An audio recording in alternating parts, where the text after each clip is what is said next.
अस्सलामुअलैकुम, good morning, सुबह बखैर। सर्दियाँ आने के साथ ही ना हुमा अच्छी खबरें हम तवक्को करते थे कि आ रही हैं। फेस्टिव सीजन होता है, बहुत सी शादियां होती हैं, तकरीबात होती हैं, मौसम अच्छा हो जाता है, लेकिन ये कैसी सर्दियां हैं? बिल्कुल, एक जो चीज़ हम तो खैर ये बता ही रहे हैं, बल्कि हम चीख चीख के दुनिया को भी बता रहे हैं और कह भी रहे हैं कि कुछ करना चाहिए स्मोक के हवाले से। हमें बता रही है तो अब ये दुनिया से बाहर बात चली गई है जी। पाकिस्तान में जो स्मोक की शिद्दत है वो स्पेस यानी खला से भी नजर आने लगी है और पाकिस्तान के मशरकी और इंडिया के शुमाली इलाकों में पिछले महीने से आपको पता है कि फैली गहरी और ख़तरनाक स्मॉग सैटेलाइट की जो पिक्चर्स हैं उनमें वाज़े तौर पर देखी जा सकती है। मतलब हमें तो ऑब्वियसली इसी तरह ही नज़र आ रही होती है, और नज़र भी क्या आ रही होती है क्योंकि कुछ और नजर नहीं आ रहा होता, तो आपको पता है कि स्मॉग है, लेकिन now you can see it from अमेरिकी खलाई एजेंसी एक्चुअली नासा ने ये सैटेलाइट तस्वीरें एक हालिया वीकेंड पे लाहौर और मुल्तान की गहरी स्मोक की जारी की हैं, जहां सड़कें, इमारतें सब इसकी लपेट में हैं। तस्वीर में सिर्फ धुंधी धुंध देखी जा सकती है। अक़वाम मुत्तहिदा के मुताबिक अब यूनाइटेड नेशंस को भी कंसर्न हो रहे हैं। पाकिस्तान के सबसे ज़्यादा मुतासरा इलाकों में 5 साल से कम उम्र जो लोग हैं, जिनकी तादाद लगभग 1 करोड़ 1 लाख बनती है, इन बच्चों की सेहत को शदीद दर्जे के खतरात लाहक हैं। ये अक़वाम मुत्तहिदा हमें वार्न कर रहा है। नासा जो तस्वीर जारी कर रहा है उसमें ये शहर सिर्फ और सिर्फ धुएं में और धुंध में लिपटे हुए नजर आ रहे हैं।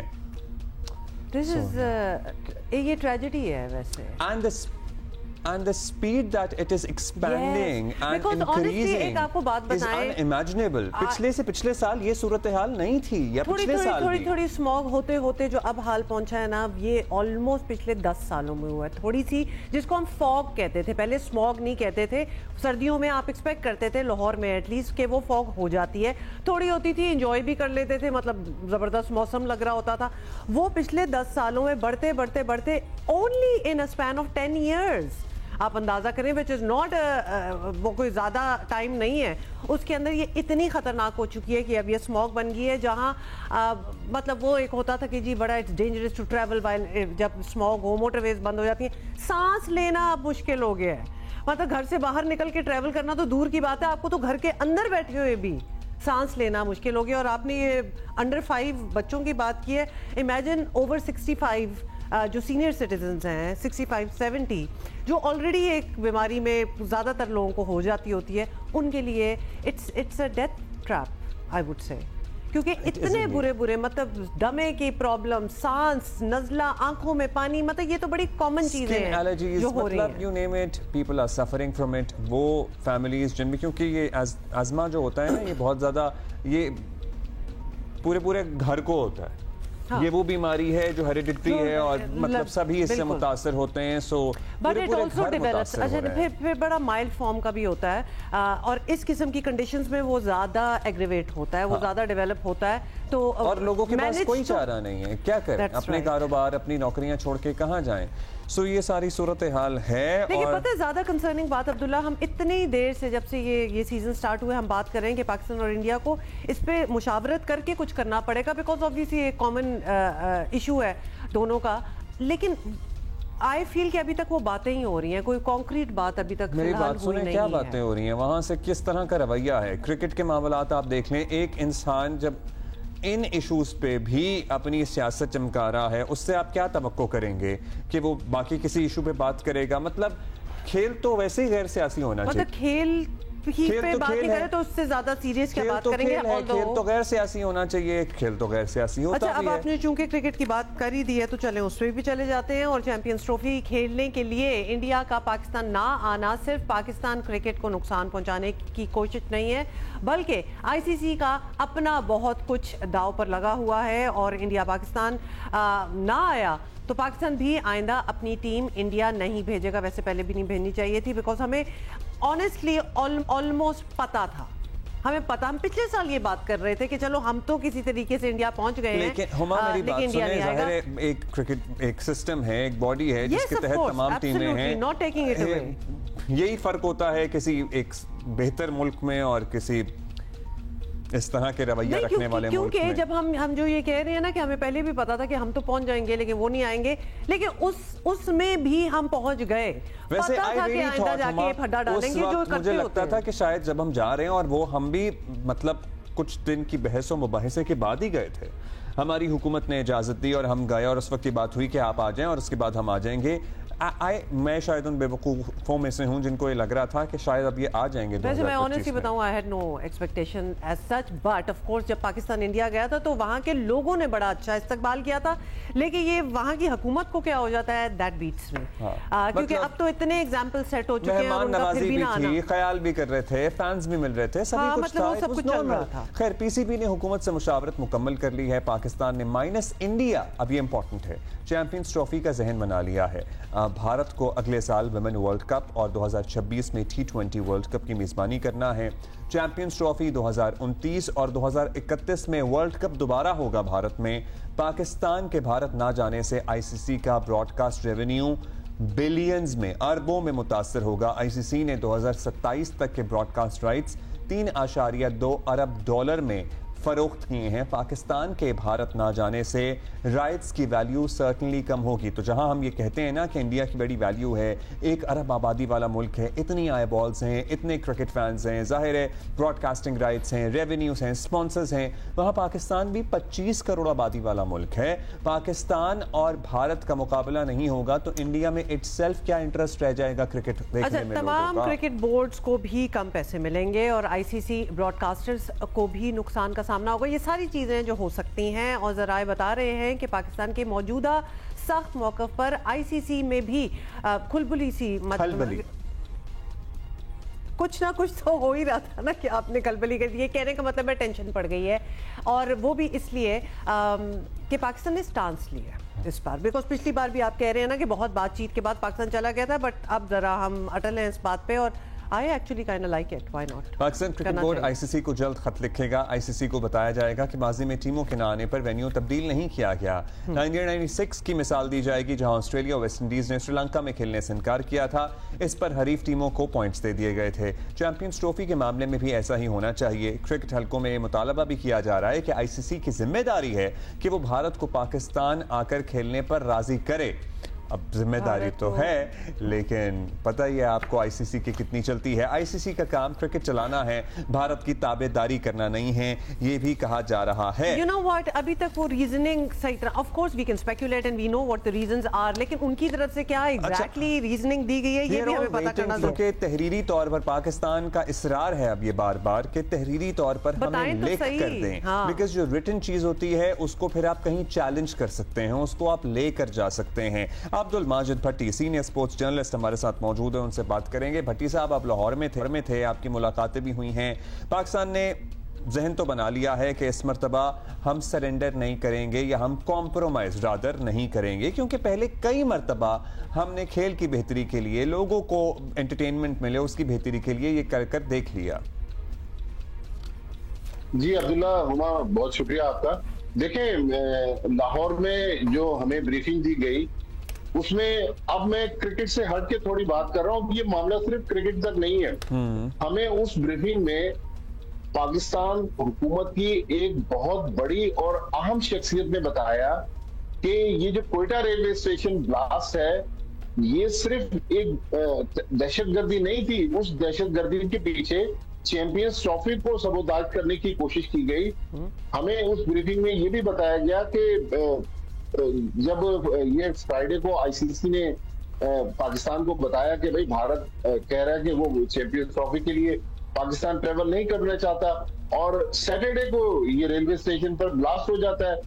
उन्होंने कहा कि उस ब्रीफिंग में, जिसमें army chief general Asim Munir थे, कोर कमांडर कोयटा थे, और हुकूमत और एस्टेब्लिशमेंट की बहुत बड़ी शख्सियात मौजूद थी, वहां पर उनके पास सॉलिड एविडेंसेस हैं जिसमें ये बताया जा रहा है कि चैंपियंस ट्रॉफी को खराब करने के लिए भारत ने ये कोशिश की है, और उसमें रॉ के उनको बराह रास्त शवाहिद जो हैं वो पाकिस्तान की विफाकी इंटेलिजेंस एजेंसियों के पास मौजूद हैं।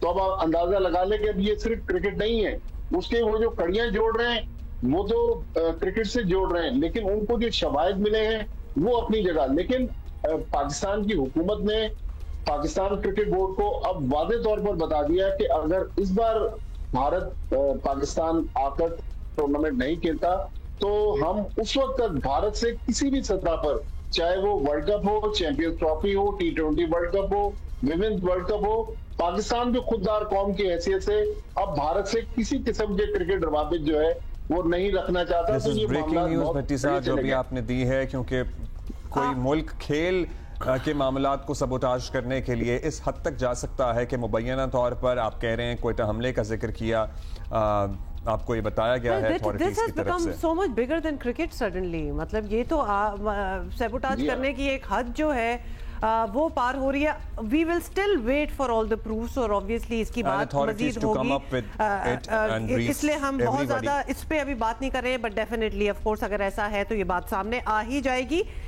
On the part of India Bhatti साहब, उन्होंने कोई तहरीरी बता दिया है कि हमारे ये 4-5 रीजंस हैं और इसलिए हम नहीं आ रहे, या अभी तक बातें स्पेक्युलेटिव ही हो रही हैं कि जी उन्होंने कह दिया जी हम नहीं आएंगे, बस दैट्स इट?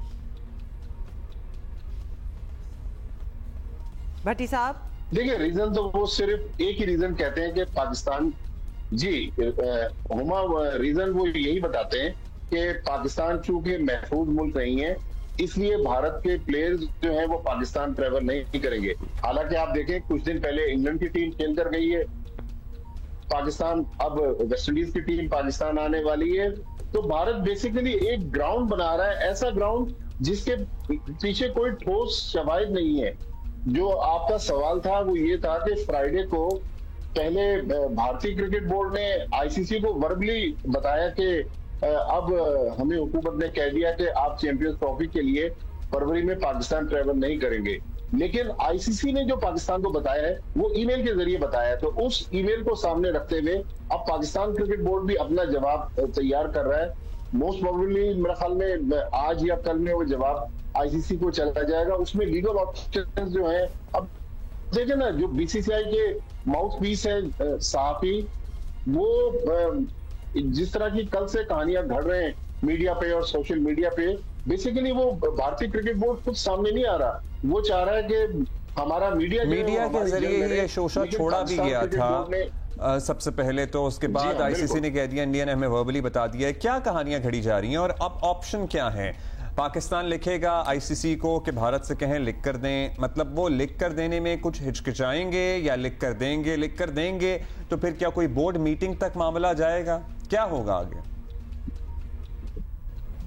देखिए, भारत माजी में यही कहता रहा कि जी पाकिस्तान के सिक्योरिटी हालात खराब नहीं है, और ये कोयटा का जो रेलवे स्टेशन वाला ब्लास्ट है ये भी उस चीज को साबित करने के लिए जो हमें बताया गया कि ये कहा गया कि कोयटा ब्लास्ट जो है वो इसलिए किया गया ताकि भारतीय क्रिकेट बोर्ड का केस मजबूत हो। उनके पास एक ही, जब से बीजेपी की हुकूमत आई है, मोदी सरकार आई है, एक ही उनके पास पॉइंट है कि जी पाकिस्तान भारतीयों के लिए महफूज नहीं है। तो कबड्डी वाले आते हैं उनके लिए महफूज है, मतलब ये एमएमए खेलने के लिए आते हैं उनके लिए महफूज है।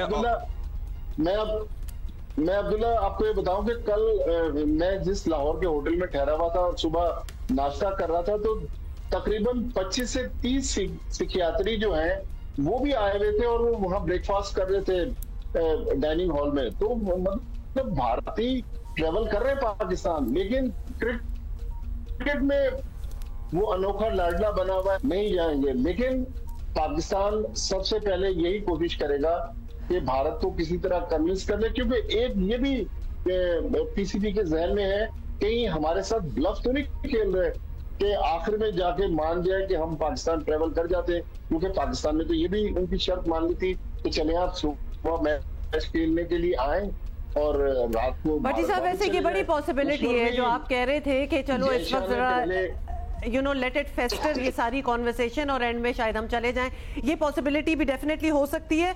दो चीजें, एक तो अब ऑब्वियसली व्हाइल दिस अनफोल्ड्स हमने क्या सोचा हुआ है कि हमने क्या करना है। हाइब्रिड को तो हमने बिल्कुल ना कर दिया है एंड गुड के हमने ना किया है। Why should we not do it on our own home ground? जब बाकी टीमें, एक इंडिया ही नहीं आना ना, बाकी तो सारी टीमें आ रही हैं, तो हाइब्रिड नहीं हो सकता, माइनस इंडिया होगा।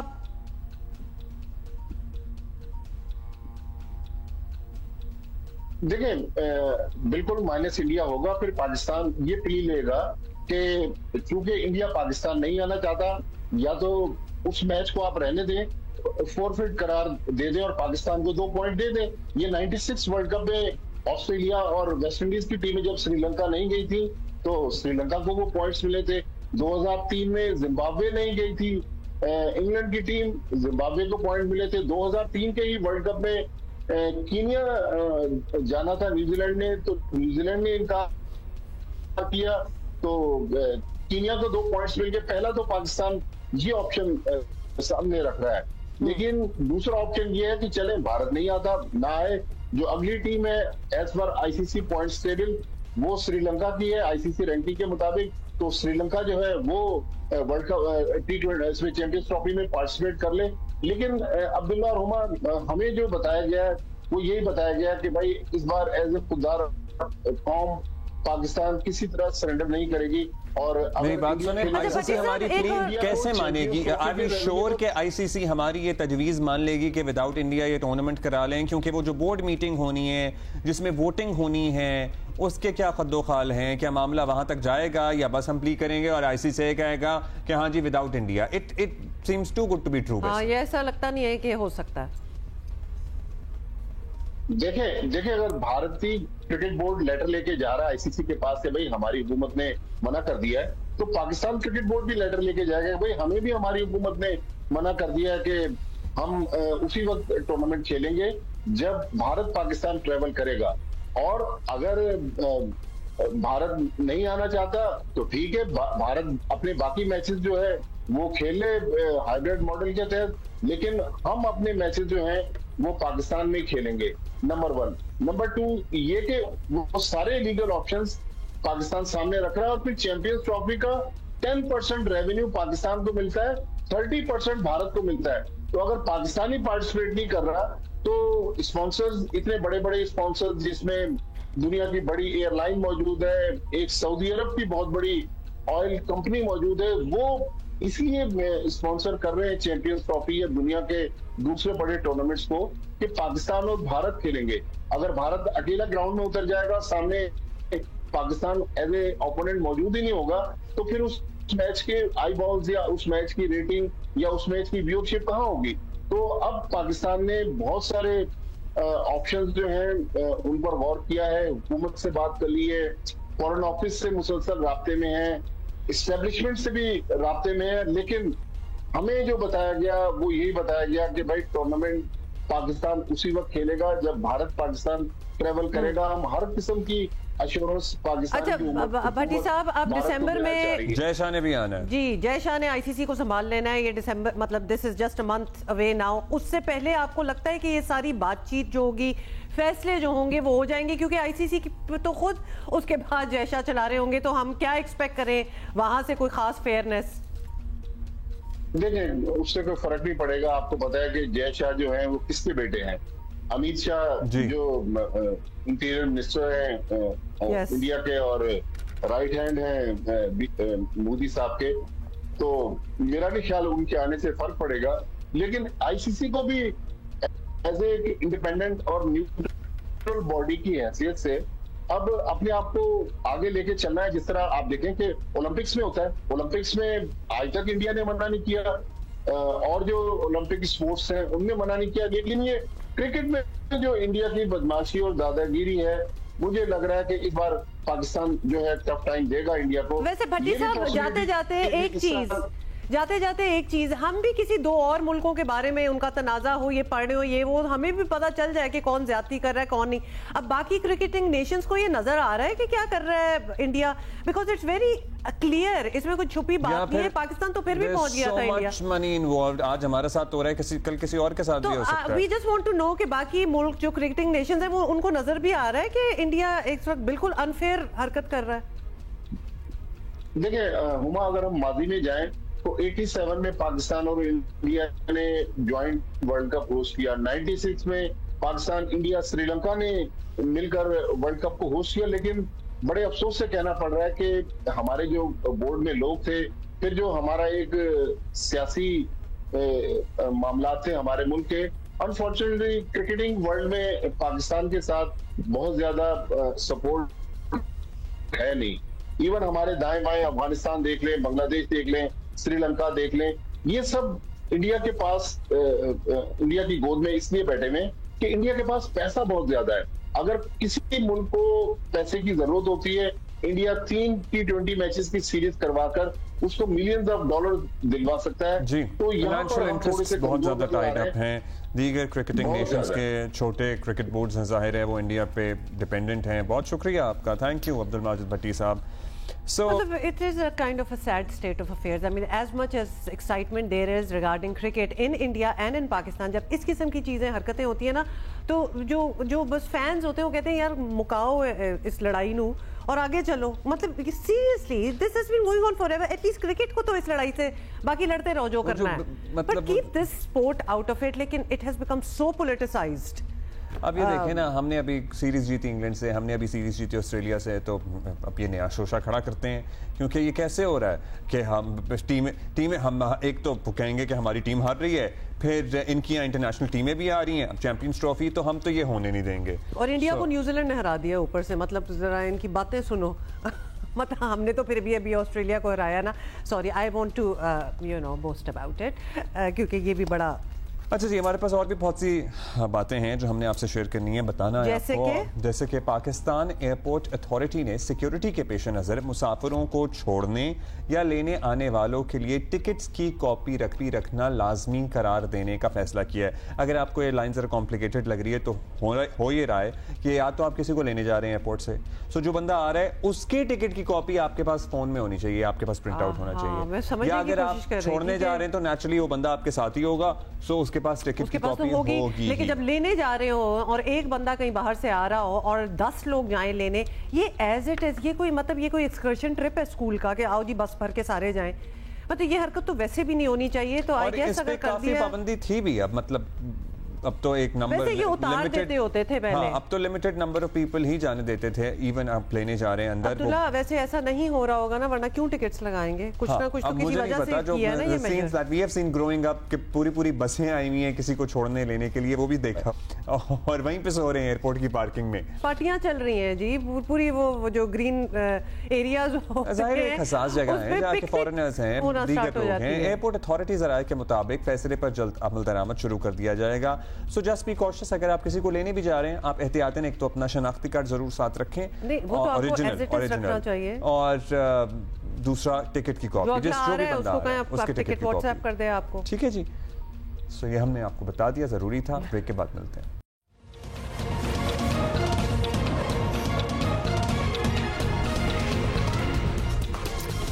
अच्छा, थोड़ी सी और स्मॉग की बात इसलिए करनी है क्योंकि बड़ी ज़रूरी है। और वैसे तो ऑब्वियसली छोटे छोटे कुछ मेजर्स लिए जा रहे हैं, लेकिन वॉर इमरजेंसी एक टर्म होता है ना, उस पर कुछ करना पड़ेगा स्मॉग के हवाले से।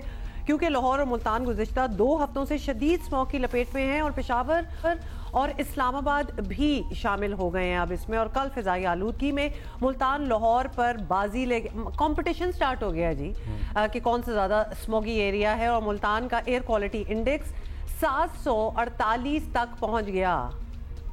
This is, by the way, if you don't know, this is too much. By the way, इसमें मुल्तान या कोई और शहर नहीं हुआ करता था। हाँ, ये exactly. इस साल का एडिशन है।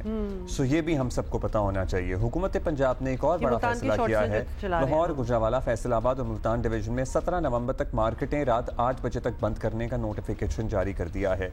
अच्छा, पता है क्या, इसकी भी मुकम्मल हिमायत आई वंडर की जा सकती है, नहीं की जा सकती, क्योंकि पहले माशी हालात लोगों के आपके सामने हैं। मतलब मुश्किल है लोगों के लिए अपना कारोबार चलाना। आपने 100 दफ़ा कोशिश करके देख ली, हमारे यहाँ वो कल्चर नहीं तब्दील हो रहा। सुबह 8 बजे मार्केट खोल के रात 8 बजे बंद करने का एक ख़रीदारों का रुझान है। सो मतलब कोरोना हो बंद कर दो, स्मॉग हो बंद कर दो, लोड शेडिंग हो बंद कर दो। हैविंग सेड दैट, क्या बंद हो भी रहा है कि नहीं हो रहा, अगर कोई ये मेजर्स हैं भी, and whether they are working और नॉट, ये भी पता करना है। हमारे कॉरेस्पॉन्डेंट्स हमारे साथ हैं, उनसे ये पता कर लेते हैं। लेकिन जरा पहले चले मलिक। बंद करके लोगों का माशी इस्तेहसाल इज एन इम्पॉर्टेंट फैक्टर जो होता है। सो सालिहा मलिक, पिक एंड चूज वाली बात होगी है कि आप क्या करना चाह रहे हैं। सालिहा मुल्तान से हमें ज्वाइन करिए। सालिहा, ये बताइएगा कि good to see that you are wearing a mask. इस वक्त क्या हालात हैं स्मॉग के हवाले से, और ये जो नोटिफिकेशन वाहिद हैं जिन्होंने मास्क पहना हुआ है। आपके पीछे लोग वॉक कर रहे हैं और हमें मास्क नहीं नजर आ रहा, which is very concerning, but anyway that's not your responsibility. ये नवंबर 17 तक मार्केटें रात 8 बजे बंद होना, ये क्या है, इसके बारे में बताएं, और इज इट बीइंग फॉलोड? जी, मैं इस वक्त मौजूद हूँ मुल्तान बॉसन रोड पे। जैसे आपने अभी कहा कि पीछे मेरे लोगों ने मास्क नहीं पहना हुआ, मेरे जो पीछे मौजूद है, मैंने उनको आके ये भी बोला कि आप लोगों ने मास्क क्यों नहीं पहना हुआ, तो उन्होंने बहुत ज़्यादा नॉन सीरियस बिहेवियर दिखाया कि कुछ भी नहीं होता स्मोक से और फॉग से, हमें तो कुछ भी नहीं होता। जी, इस वक्त मुल्तान में जो स्मोक की सूरत हाल है वो दिन ब दिन जो है वो ख़राब ही होती जा रही है। जैसे आपने बात की कि कल जो एयर क्वालिटी इंडेक्स था वो 700 क्रॉस किया था, लेकिन आज जो है वो 800 क्रॉस किया हुआ है, जबकि कुछ इलाके जो हैं मुल्तान के उसमें 1000 भी क्रॉस कर चुका है जो एयर क्वालिटी इंडेक्स है, जिसकी वजह से पोल्यूशन की जो सूरत हाल है वो बहुत ज़्यादा ख़तरनाक हो गई है। जो मार्केट्स हैं वो 8 बजे तक बंद तो की जा रही हैं, लेकिन कल भी मैंने देखा था कि 8:30 पे भी जो मार्केट्स थी वो बंद नहीं की गई थी। तो लोग जो है वो कुछ हद तक फॉलो कर रहे हैं, लेकिन जो ज़िले इंतज़ामिया है वो भी काफ़ी हद तक यहाँ पे कोशिशें कर रही है कि स्मोक को कंट्रोल किया जा सके, लेकिन कुछ हद तक वो भी नाकाम है इसको, क्योंकि लोग जो है वो बहुत ज़्यादा नॉन सीरियस बिहेवियर दिखा रहे हैं, मास्क नहीं पहनते हैं, ट्रैवल उनका उसी तरह से चल रहा है, मार्केट्स में रश है उन लोगों का उसी तरह, और जो सैरो तफरी वाले इलाके हैं उनमें भी उसी तरह से लोगों का रश नज़र आ रहा है। आप देख सकती हैं कि यहाँ पे इस कदर पोल्यूशन के बावजूद जो है वो यहाँ पे लोग जो है वो बिल्कुल सीरियस नहीं है इसको लेके। ये बताइए कि ज़ाहिर है मुल्तान अगर इस स्टेज तक पहुँचा है तो उसमें कॉन्ट्रीब्यूटर्स होंगे, मतलब भट्टों की क्या सूरत हाल है, कंस्ट्रक्शन का काम चल रहा है नहीं चल रहा, वो गाड़ियाँ, वो मोटरसाइकिलें, चिंची रिक्शे या नॉर्मल रिक्शे जो धुआं छोड़ते हैं उनकी क्या सूरत हाल है। ज़िला इंतज़ामिया कहीं कोई काम करती हुई नज़र आ रही है? ज़िले इंतज़ामिया की जानिब से कुछ जो भट्टे हैं ना वो मस्मार तो किए गए हैं। पिछले दिनों भी जो काला धुआं छोड़ने वाले जो ज़िगज़ैग टेक्नोलॉजी पे अमल नहीं कर रहे भट्टे, उनको जो है वो सील भी किया गया है, बंद भी किया गया है। इसके अलावा जो कल और परसों जो स्मोक आगाही मुहिम है उसका भी आगाज़ किया गया है, जिसके लिए मुख्तलिफ रोड्स पर जाके उन्होंने गाड़ियों को रोका है, धुआं चेक किया है, जिनके अंदर से काला धुआं निकल रहा था उनको उन्होंने बंद किया है, उनको उन्होंने भारी जुर्माने भी आयद किए हैं। लेकिन फिर वही बात कि ज़िले इंतज़ामिया की तरफ से भी कोशिश की जा रही है, लेकिन आवाम को भी चाहिए, शहरियों को भी चाहिए कि थोड़ा सा इस पोल्यूशन को लेके थोड़ा सा सीरियस फील करें और थोड़ा सा सीरियस लें इसको। शुक्रिया आपका Saliha, thank you for speaking to us. इस पे हम सर्टेनली देखिए जी, हमें तो फर्क नहीं पड़ रहा और हम तो बिल्कुल ठीक है, तो उसका जवाब क्या हो सकता है वैसे? वाकई मतलब आई एम जस्ट थिंकिंग कि अगर अगले ने कह ही दिया कि भाई मैंने नहीं मास्क पहनना, कर लो जो करना है, मतलब फिर तो उसका भी कोई जवाब नहीं है कि हमारे बच्चों ने तो पोलियो के खतरे नहीं पीने। एग्जैक्टली, मतलब वो आई एम जस्ट थिंकिंग कि ह्यूमन स्टुपिडिटी या व्हाटएवर यू वांट टू से अच्छा जी, इसी पे हम बात करेंगे मजीद कि हम इस स्टेज तक कैसे पहुंचे। और माहिर माहौलियात सोशल मीडिया प्लेटफॉर्म्स पे, सोशल प्लेटफॉर्म्स पे बहुत अरसे से, अब से नहीं सालों से माहौलियात को लेकर ये कंसर्न जाहिर करते रहे हैं, बात करते रहे हैं। दावर हमीद साहब हमारे साथ मौजूद हैं। अस्सलाम वालेकुम दावर। दावर, हम अक्सर अपने बैंटर में भी ये बात करते हैं, आप तो कब से इस बारे में आवाज़ उठा रहे हैं कि लाहौर लाहौर लाहौर, और फिर चंद सालों से हम गुफ्तगू करते हुए इस स्टेज पे पहुंच गए कि अक्टूबर में भी स्मॉग और इस हद की स्मॉग, और फिर मुल्तान भी शामिल हो गया और गुजरावाला का पूरा डिवीजन भी शामिल हो गया, पेशावर को ले लें, पेशावर भी शामिल हो गया। मतलब इतना रैपिडली एट दिस स्पीड ये सारा खित्ता इससे मुतासिर हो रहा है। सो आपने ये बात, I was hearing your earlier comments as well, हमें ये बात रियलाइज करने की जरूरत पड़ेगी कि ये पेशावर, मुल्तान, गुजरावाला, इन शहरों में पहले एयर क्वालिटी सेंसर्स नहीं थे। इनमें जरूर पोल्यूशन पहले भी ज्यादा थी, हो सकता है 2000 AQI तक वहाँ ना पहुंचता हो, 1500, 1000 ना पहुंचता हो, लेकिन वहां पे भी पोल्यूशन थी, वो हमारे सामने नहीं थी क्योंकि डेटा की अवेलेबिलिटी ही नहीं होती थी। सो ये इस साल और पिछले 2-3 सालों में आपने देखा होगा कि हर साल कुछ नए सेंसर ऐड होते हैं, क्योंकि डिफरेंट ऑर्गेनाइजेशंस आती हैं, जैसे WWF पाकिस्तान है, सर्ब है, ये ऑर्गेनाइजेशंस खुद वॉलंटियर करके सेंसर्स लगाती हैं फॉर देयर ओन यूज, और उसकी वजह से हमें अभी डिस्कवर हो रहा है कि जिस शहर में आप पंजाब में जाएं वहाँ पोल्यूशन ज्यादा है, क्योंकि पंजाब तो एज एक खित्ता है, ये इंडस प्लेन पूरे को इफेक्ट कर रही है। इंडस प्लेन के जहाँ पोल्यूशन प्रोड्यूस होती है वो सारी मिक्स होती है और पूरे खित्ते में फैल जाती है। सो ये रियलाइजेशन की जरूरत है कि लाहौर का मसला नहीं है, ये पंजाब और पंजाब से भी बढ़कर अब पेशावर तक आप बात को आपने भी नोटिस किया है, हमने ये नोटिस किया है सखर नवाबशाह तक पोल्यूशन, क्योंकि इंडस प्लेन तो सारा नॉर्थ टू साउथ फ्लो कर रहा है। सो ये उसी खित्ते के में रहते रहते पोल्यूशन एज अ फनल पूरी मूव कर रही है, क्योंकि हवा का पैटर्न भी इस तरफ मूव कर रहा है। सो ये हमें रियलाइज करने की जरूरत है कि ये नेशनल इशू है, सब प्रोविंसेस को काम करने की जरूरत है, उससे बढ़ के इसके लिए इंटरनेशनल कोऑपरेशन की जरूरत है। सो ये तब जाके आपके पास सही इसके माने में कोई मेजर चेंज आएगा। अच्छा डावर, ये बड़ी सैड बात है क्योंकि आप कह रहे हैं कि पोल्यूशन तो हमेशा से थी ही, लेकिन वही बात होगी ना, जब तक लिटरली हमारी आंखों के सामने नहीं आ गई तो हमने भी कोई खास उसको सीरियसली लेने की कोशिश नहीं की। लेकिन क्या अब हम सीरियसली ले रहे हैं? बिकॉज अब it's we are engulfed literally and figuratively as well, कि अब इसके लिए मेजर स्टार्ट करना वही बात है, कहाँ से शुरू करें, कहाँ तक जाएं? लाहौर, मुल्तान, पेशावर, मतलब पूरा आप ले लें। कभी कभार हम कराची में भी देख रहे होते हैं स्मॉग का इशू इधर भी है। अक्सर बात की जाती है इंडिया से आ रही है, हमारे मेजर कंट्रीब्यूटर्स क्या हैं, हम इस खत्ते में इस स्टेज तक कैसे पहुंचे? इंडिया के साथ बात करना या ऑब्वियसली एक रीजन के लिए बात करना वो बात की बात है, क्या हमने सब कुछ कर लिया जो करना चाहिए था? जी अमा, आपने बिल्कुल सही कहा कि हमारे यहाँ जो लोकल सोर्सेज है, क्योंकि लोकल सोर्सेज सारे शहरों में तकरीबन कॉमन है, सारे बड़े शहरों में। लाहौर कराची में ट्रांसपोर्ट काफ़ी बड़ा कंट्रीब्यूटर है, फिर इंडस्ट्री है, और उसके साथ साथ एनर्जी जनरेशन, कई हमारे पावर प्लांट्स पुराने हो गए हैं, तो इन सब की contribution through out the year होती है। फिर ये ट्रांस बाउंड्री इशू है क्रॉप बर्निंग का, ये नवंबर के पहले दिनों में बहुत एक्टिव हो जाता है, बिकॉज यही पीरियड है जब कटाई होती है, या मई के कुछ दिन है जब आपके खरीफ क्रॉप के बाद कटाई होती है और ये बाकी आज जलाई जाती है। लेकिन ये इस पीरियड में आपका क्रॉप बर्निंग का कंट्रीब्यूशन काफी ज्यादा हो जाता है, 30 to 50% भी हो सकता है, और इसको कंटेल करने के लिए ट्रांस बाउंड्री की जरूरत है, और अपनी लोकल सोर्सेज को कंट्रोल करने के लिए हमारे यहाँ खुद एक्शन और policy improvement in technology, behavioural change, इन सबको करना बहुत जरूरी है। अदरवाइज आप एक चीज को रिजॉल्व करके इसको एक्सपेक्ट नहीं कर सकते, खत्म हो जाएगा। कामयाब मॉडल दुनिया में क्या है? एक बीजिंग ही हमें नजर आता है, हमें एक बीजिंग ही कामयाब, जैसे देखें हमारे सामने डेंगी आया, हमने श्रीलंका से टीम बुला ली, हमने डेंगी पे काबू पा लिया। मतलब ऐसा तो नहीं हो सकता कि स्मॉग पे हम अगले साल तक काबू पा लें। सिर्फ चाइना में के कुछ शहर, गोंगजू, बीजिंग, यही मॉडल्स हैं जिनको फॉलो करके हम कुछ बेहतरी ला सकते हैं। और एक और सवाल बहुत ज़्यादा आता है हमारे जहन में कि हमारे बचपन से लाहौर में फॉग होती है, तो क्या ये शुरू से स्मॉग थी और हमें पता नहीं था और हम तो बड़ा एंजॉय करते थे और हमें बड़ा रोमांटिक लगता था, और या ये अभी मतलब ये तो एक मौसम बदलने की अलामत होती थी, बड़ा होपफुल इंसान हो जाता था फॉग देख के। जी नजर नहीं आ रहा कुछ। मैं भी लाहौर का एक रहायशी हूँ, मैं आपकी बात से एग्री करता हूँ, लेकिन इसमें बहुत की डिफरेंस है कि फॉग जो आती है वो दिसंबर एंड और जनवरी में आती है। जी बिल्कुल, वो डिफरेंट पैटर्न है, वो आपको सैटेलाइट के थ्रू विजिबल होता है कि फॉग का कलर ही व्हाइट होता है, काफी डिफरेंट होता है।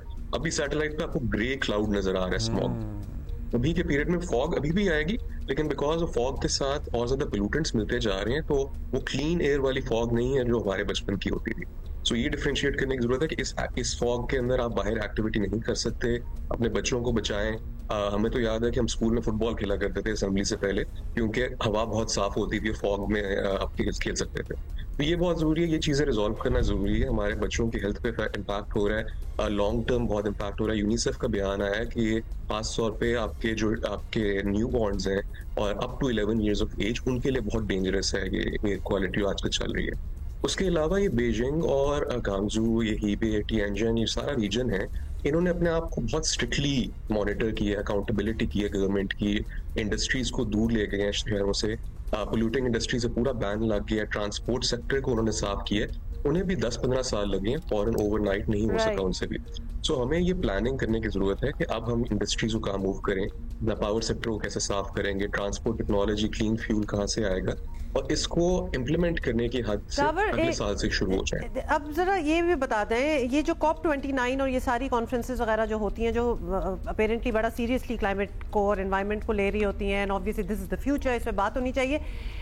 इनका कोई फ़ायदा हो रहा है? मतलब ऑब्वियसली हर चीज़ का फ़ायदा तो होता है, बट हम तो इमरजेंसी और वॉर फुटिंग की बात कर रहे हैं क्योंकि हमारे यहाँ तो मसला आ गया है। सो जस्ट वंडरिंग कि ये हर साल ही अब ये एक ट्रेंड सा ही बन गया है कि सारे जी वर्ल्ड लीडर्स मिलते हैं, and yet we also see like in the United States, हमने प्रेसिडेंट ट्रंप जो प्रेसिडेंट बने हैं उन्होंने तो इन्वायरमेंट को कभी सीरियसली लिया ही नहीं, वो तो पुल आउट कर लेते हैं ऐसी चीज़ों में से, और फंडिंग भी। सो कहीं सीरियसनेस है, कहीं नहीं है। इतने बड़े बड़ी कॉन्फ्रेंसेज हो रही हैं, दुनिया इसको, वर्ल्ड एट लार्ज इस इशू को सीरियसली ले रही है। क्योंकि उमा उसका मसला ये है कि कॉप के अंदर सिर्फ पाकिस्तान एक मुल्क पे फोकस नहीं होगा, वो इंटरनेशनल कम्युनिटी पूरा as a different developing nation से फोकस होता है। सो इन दैट सेंस अभी भी सबसे बड़ा इशू इंटरनेशनल कम्युनिटी के लिए is controlling of average temperature increase, जो कि इस साल 1.5 डिग्री सेल्सियस एक्सीड कर चुका है। जो टारगेट था UNFCCC का, तो वो एक्सीड कर चुका है। इस साल जो फोकस है वो क्लाइमेट फाइनेंस पे है कि हम रिसोर्सेज मोबिलाइज करें for the developing Nations, and उसमें पाकिस्तान इंक्लूडेड है। सो पाकिस्तान इज देयर कि वो डिमांड करे कि we need this finance for improvement in technology, and जरूर उसका फायदा कुछ हद तक हमारे स्मॉग के मैटर पे भी होगा, क्योंकि इम्प्रूवमेंट इन टेक्नोलॉजी जब ट्रांसपोर्ट इंडस्ट्री पावर पे होगी, ऑब्वियसली आपके इमिशन सोर्सेज कंट्रोल होंगे। लेकिन ये आप कॉप से हम बिल्कुल एक्सपेक्ट नहीं कर सकते कि हमें इमीडिएट को फायदा होगा। इसके लिए हमें इमीडिएटली लोकल लेवल पे रिसोर्सेज मोबिलाइजेशन और गवर्नमेंट को प्रायोरिटी रखनी पड़ेगी कि वॉट एवर प्लानिंग जो हो रही है उसमें emissions control at the source हो, ताकि वो हवा में आए ही ना, ताकि वो मिक्स होते होते स्मॉग ना बन जाए। और हम बहुत खुश होते हैं अपनी शाहराहों की एक्सपेंशंस पे और अपने शहरों की एक्सपेंशंस पे और अंडरपासेस के बनने पे, और ये सारी चीज़ें at the end of the day contribute कर रही होती हैं धुएं में। बहुत शुक्रिया आपका, थैंक यू ताबा। और ये है सूरत हाल। अभी भी हमारे शहर जो मतलब बगैर किसी प्लानिंग के फैलते चले जा रहे हैं। मतलब लाहौर इस सूरत हाल तक कैसे पहुंचा? आप लाहौर के रहने वालों से पूछें कि लाहौर क्या हुआ करता था और उसके बाद लाहौर कहाँ से कहाँ पहुँच गया, और जिस तरह पहुँचा और उसमें कितने दरख्त काटे गए और किस तरह से उसकी आबादी में बेतहाशा बेदरेग इजाफा हुआ, क्योंकि आपने बाकी सूबे के दीगर शहरों में क्या इकोनॉमिक हब्स उस तरह से डेवलप नहीं किए कि everybody wanted to move to Lahore. मतलब वाई? हाँ, लेकिन पंजाब के हैं कुछ और शहर हैं, सर्टनली हैं, गुजरावाला है, गुजरात है, फैसलाबाद है, मतलब और हमें अर्बन सेंटर्स बनाने चाहिए थे कि सारा इन्फ्लक्स लाहौर पे आ गया। ये बहुत एक तवील प्लानिंग है जो शायद होनी चाहिए थी, और अभी भी इसके लिए एक तवील प्लानिंग की ही ज़रूरत है अभी भी। और साथ साथ कराची के हवाले से भी यही है, क्योंकि Karachi is the biggest city. मतलब अगर आप हमारे यहाँ समंदरी हवाएं हमारा साथ देती हैं, अदरवाइज तो शायद हम ही नंबर 1 होते, बिकॉज ये आबादी के लिहाज से सबसे बड़ा शहर है पाकिस्तान का। सो अभी तो समंदरी हवाएं आती हैं और हमारा वेदर पैटर्न भी ऐसा नहीं है इस शहर का। वो लेकिन आप वो डेवलपमेंट्स वगैरह की बात कर रहे थे ना कि क्यों उस सूबे के सारे जो शहरी हैं, जो लोग हैं, मतलब why do they prefer Lahore? तो कराची भी उसी तरह ही है कि बाकी check out the rest of Sindh, तो आते तो फिर इधर ही है। कराची तो खैर पूरे मुल्क के लिए एक मौशी हब भी है। अच्छा, anyway we have to take a break here, थोड़ी देर में मिलते हैं।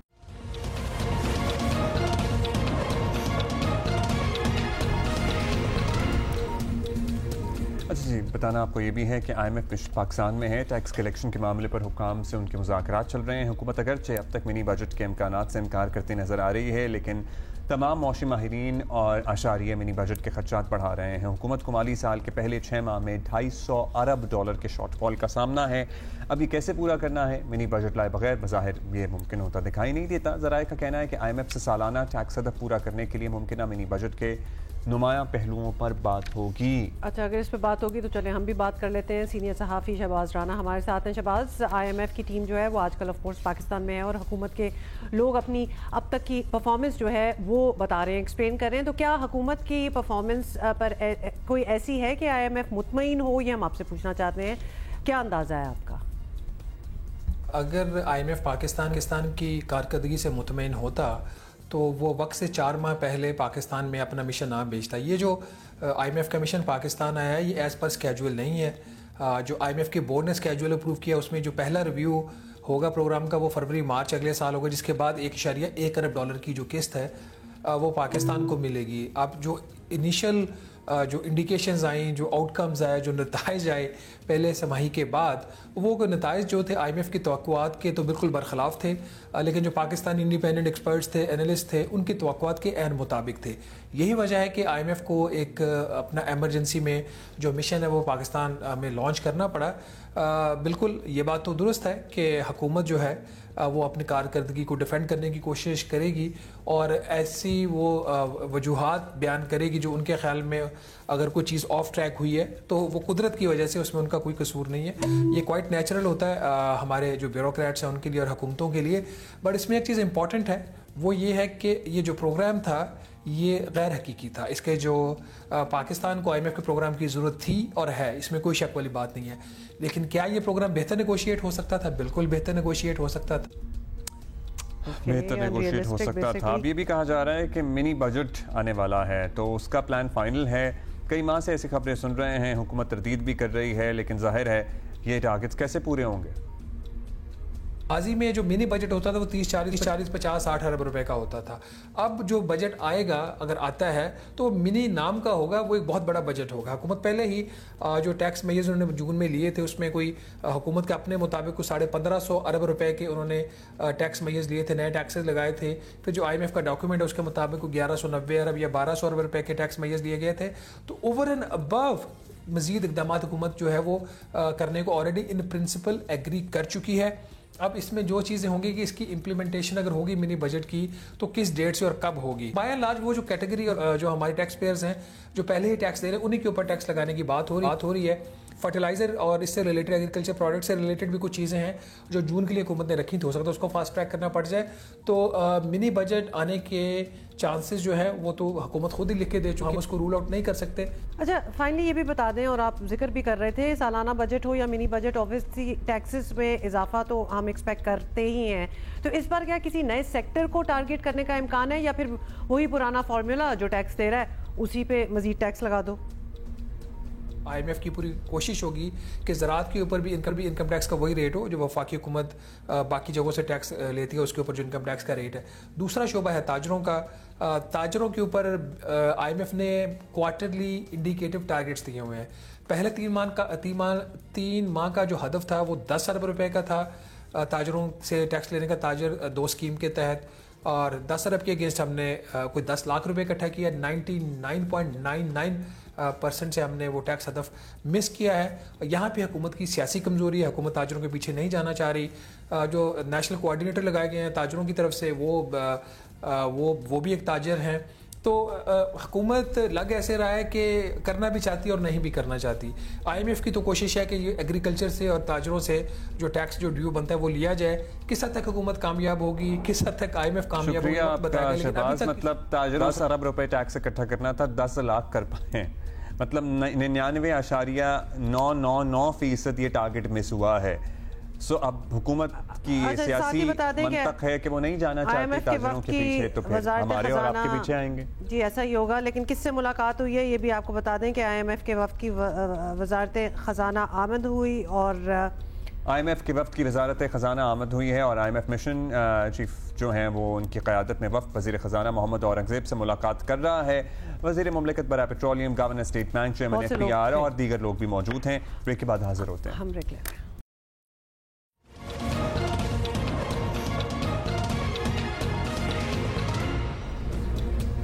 अच्छा, ये कुछ क्वेश्चन मार्क्स थे जो हर कोई पूछ रहा था कि हुआ किस तरह। आपको पता ही है कि जिना टर्मिनल के करीब जो कुछ धमाका हुआ था उसकी अब कुछ जो इंसाइट्स हैं वो सामने आ रही हैं। एक दफ़ा फिर आपको बता देते हैं कि जिना टर्मिनल के करीब खुद कुछ धमाके के साजिशियों, मनसूबा साजों और दहशत गर्दी की वारदात में माली मावनत करने वालों सबका पता चल गया है। पूरा नेटवर्क के बेनकाब हुआ है। It's interesting actually to know. तो ये बता दें आपको कि खुदकुश हमले के मास्टरमाइंड जावेद उर्फ समी और खातून समेत 3 दहशतगर्द भी गिरफ्तार कर लिए गए हैं। और ये सब ठीक है, लेकिन ये सवाल अपनी जगह अहम है कि इतना बारूद यहाँ पहुँचा कैसे।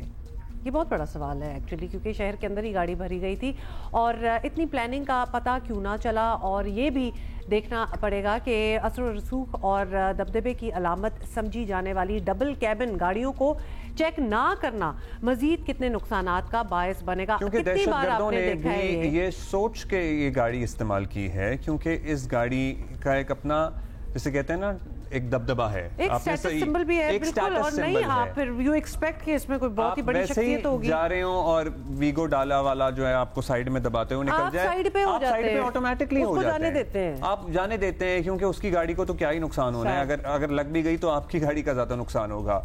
सो ये सूरत हाल हमारे सामने है। और काले शीशों वाली गाड़ियों जहां बहुत कार्रवाइयां हो भी रही हैं, हमने रोके हुए भी देखे हैं लोगों को, लेकिन ये जो बड़ी गाड़ियां होती हैं ना काले शीशों वाली, वो अभी भी फिर रही होती हैं। वो बेसिकली वो कहते हैं ना कि जी इस पे हाथ नहीं डालना, तो उस पे हाथ नहीं डालते, फिर वो छोटी छोटी चीजें जो हैं, छोटी गाड़ियां। और वज़ीर दाखिला सिंध ने वारदात में इस्तेमाल होने वाली गाड़ी और मुल्ज़िमान की तफसील भी बताई।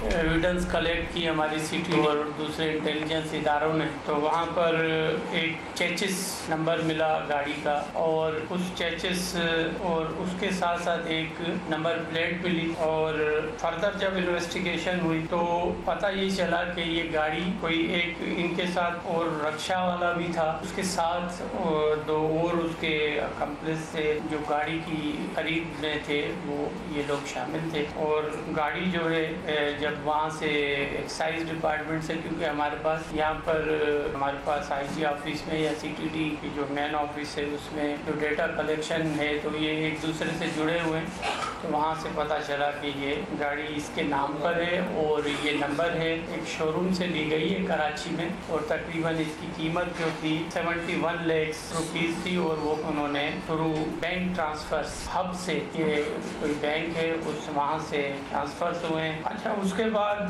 जब फर्दर इन्वेस्टिगेशन हुई और टीम हब गई। अच्छा, ये सारे जो है ना ये हब से आई थी। हमारे साथ मौजूद हैं जियो न्यूज़ के ब्यूरो चीफ कराची। बहुत से सवालात हम इनसे पहले भी कर रहे थे कि ये जो था जी एयरपोर्ट के अंदर से इस कॉन्वॉय के बाहर आने की इत्तला मिली, कैसे मिली, पार्किंग से मिली कि लाउंज से मिली, ये कहाँ से मिली, मतलब और किसने दी, उनके नाम भी सामने आ रहे हैं। के अंदर कौन था, मतलब कुछ सहूलतकार तो होंगे। तारिक साहब, ये मतलब सारा कुछ अनकवर हो गया। This was a full fledge operation जो दहशतगर्दों ने अपनी तरफ से किया और नुकसान भी हुआ। जी हाँ, उनकी जो है जो कल प्रेस कॉन्फ्रेंस हुई है, उसके अलावा जो हमने अपनी भी मुख्तलिफ हमारे रिपोर्टर्स ने इन्वेस्टिगेट किया है, उसके हिसाब से इन्होंने बड़ा जामे किस्म का एक ये दहशतगर्दी का मंसूबा बनाया था, जिसमें इनकी बाकायदा पूरी एक्सरसाइज हुई है, उन्होंने इसकी रेकी भी की है, उन्होंने पूरी इन्फॉर्मेशन भी ली है, और उसके साथ साथ के ये लैकुना या लीकेजेस भी हैं कि वो अगर इतनी वीआईपी मूवमेंट हो रही है जो बहुत हाई इंपॉर्टेंस के लोग हैं, तो उनकी आमदोरफ्त जो है उसके बारे में किसी को पता नहीं होता कि वो किस वक्त आएंगे और किस वक्त चले जाएंगे, लेकिन उनके पास ये इन्फॉर्मेशन थी और एयरपोर्ट से निकलते ही उनकी इन्फॉर्मेशन पास कर दी गई।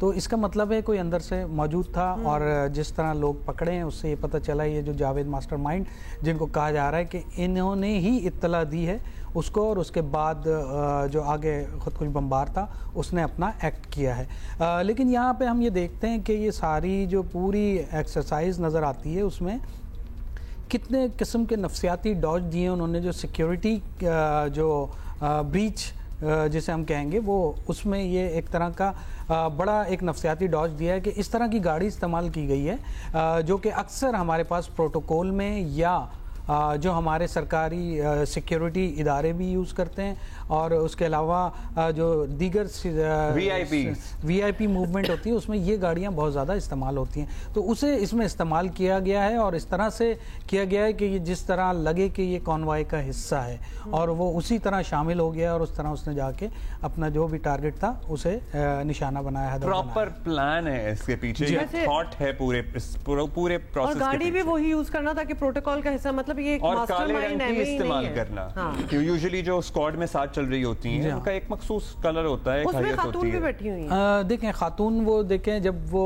पहली एक उन्होंने जो एंट्री दी है, जो 2 दिन पहले आए उन्होंने हब के रास्ते से, वो रास्ता दिखाया है कि वहाँ से आए, उन्हें चेक भी किया गया है, लेकिन शायद उस वक्त, जी हाँ, शायद उस वक्त गाड़ी जो है उसमें बारूद वगैरह वो नहीं भरा गया होगा। लेकिन अब सवाल यह है कि गाड़ी के अंदर क्या बारूद पहले से मौजूद था, या यहाँ लाकर उसे ये इतना ख़तरनाक किस्म का जिसे कहा जा रहा है ये बारूदी मवाद था, जिसे पेंट का नाम भी दिया जाता है, इसको यहाँ पे लाके फिलअप किया गया, और उसके बाद ये गाड़ी इसने वहाँ राउंड भी किया। उस वाक़े से, उस दहशतगर्दी से पहले इस ड्राइवर ने वहाँ का एक राउंड लिया, और उसके साथ एक खातून भी मौजूद थी, जिससे कि ये तासुर मिला कि शायद कोई फैमिली जा रही है कि इस तरह। तो इसमें दो कंसर्निंग बातें, एक तो या तो बारूद अगर भर के बॉर्डर क्रॉस हो रहा है और चेकिंग हो रही है और नहीं पता चला, दूसरा कि वो इधर आके भरी गई है, तो इधर भी भरी गई है तो कहीं तो ये जी हाँ बिल्कुल, दो मुख्तलिफ वो चीज़ें बातें हैं जिस पर अभी तहकीकात हो रही हैं और इदारे इस पर तहकीक कर रहे हैं कि ये बारूद कहाँ भरा गया है और किस किस्म का ये बारूद था। उसके बारे में थोड़ी बहुत इत्तलात तो आ गई हैं कि ये बहुत ही ज़्यादा हाई एक्सप्लोसिव था जो मतलब जंगों में इस्तेमाल भी होता है, नज़र आया है। और ये कि इसको कहाँ पे इन्होंने इस गाड़ी को बनाया है, ये अभी इसके ऊपर मज़ीद तहकीकात जारी है। अच्छा, अब ये एक और चीज़, क्योंकि ये तो बड़ी मल्टी टियर्ड इन्वेस्टिगेशन हो रही होगी, क्योंकि ये तो चले बाहर क्या हो रहा था पता है, अब अंदर से कौन इंस्ट्रक्शंस दे रहा है या इंफॉर्मेशन दे रहा है, वो भी इन्वेस्टिगेशन हो रही होगी। देखें, मुख्तलिफ जावियों से इसकी तहकीकात हो रही हैं कि अगर अंदर से भी कोई इत्तला दी गई है इनको इस मौके पर, तो मुख्तलिफ लोगों को हिरासत में लिया गया था, एयरपोर्ट से भी कुछ लोग हिरासत में लिए गए थे यकीनन, तो वहाँ से ये काम हुआ है। तो उसमें ये 3 तो ख़ास तौर पे सामने आ गए थे लोग, बाकी कुछ लोग ऐसे हैं जो अभी तक गिरफ्तार नहीं हुए, जिनके बारे में कहा गया कि उनकी गिरफ्तारी के लिए कोशिशें की जा रही हैं कि उन्हें भी गिरफ्तार किया जाए। तंजीम का यह सारा ऑपरेशन है या 2-3 तंजीमें मिलकर? देखिए, बज़ाहिर जिन्होंने रिस्पॉन्सिबिलिटी क्लेम की है वो तो इसी तरह नज़र आता है कि एक ही कलदम तंजीम है, लेकिन इसमें ये सिर्फ एक तंजीम का काम नहीं हो सकता, इसमें मुख्तलिफ जो एलिमेंट्स हैं वो इसमें शामिल हैं। इसमें हम इसको नज़रअंदाज नहीं कर सकते। ये खातून पकड़ी गई हैं? जी हाँ, खातून को वहाँ बलूचिस्तान के इलाके से ही गिरफ्तार किया गया है। मतलब वहाँ से कोई इन्फॉर्मेशन मिली है खातून बीच में क्यों इन्वॉल्व है? मतलब एक होता है ना कॉज जी, तो ये इधर कॉज मतलब why are they doing it? Non custom paid car, this is a custom paid car, proper गाड़ी है और जो खरीदी गई है और उसके पूरे ट्रांजैक्शन हुई है और लीगल तरीके से सारी चीजें हुई हैं और ये कराची में यहाँ खरीदी गई है। हाँ, ये बाद में इसका मकसद ये समझ आया कि इसको इसलिए खरीदा गया था कि इतने पैसे खर्च करने के बाद उसे दहशतगर्दी में इस्तेमाल किया जा सके। तो ये एक नई एक तरह की स्ट्रेटेजी भी सामने आई है कि पहले हम देखते थे कि जितने बड़े हादसात हुए हैं या बड़े दहशतगर्दी वाक़यात हुए हैं उसमें पुरानी गाड़ियाँ हाई रूफ हमने इस्तेमाल होते देखी, पुरानी मॉडल की कार इस्तेमाल होती हुई देखी, डिस्पोजेबल टाइप के वो गई तो लेकिन इस तरह की इतनी महंगी गाड़ी खरीदने के बाद उसे इस तरह इस्तेमाल किया जाना, ये एक तरह से पूरा बाकायदा प्लान ऐसा लगता है जिसमें कि उन्होंने साइकोलॉजिकल डॉज दिया। की बात करें तो 1 करोड़ रुपए की तो लगभग गाड़ी होती है, लगभग गाड़ी होती है। So a lot of money is coming into the system as well.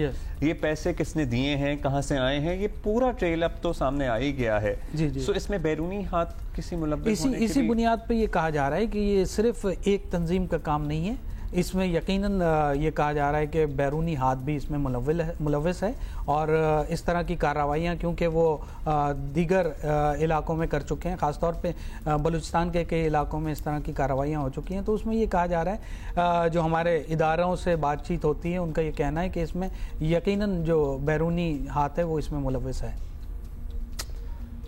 Alarming, बहुत शुक्रिया आपका। It is alarming, thank you.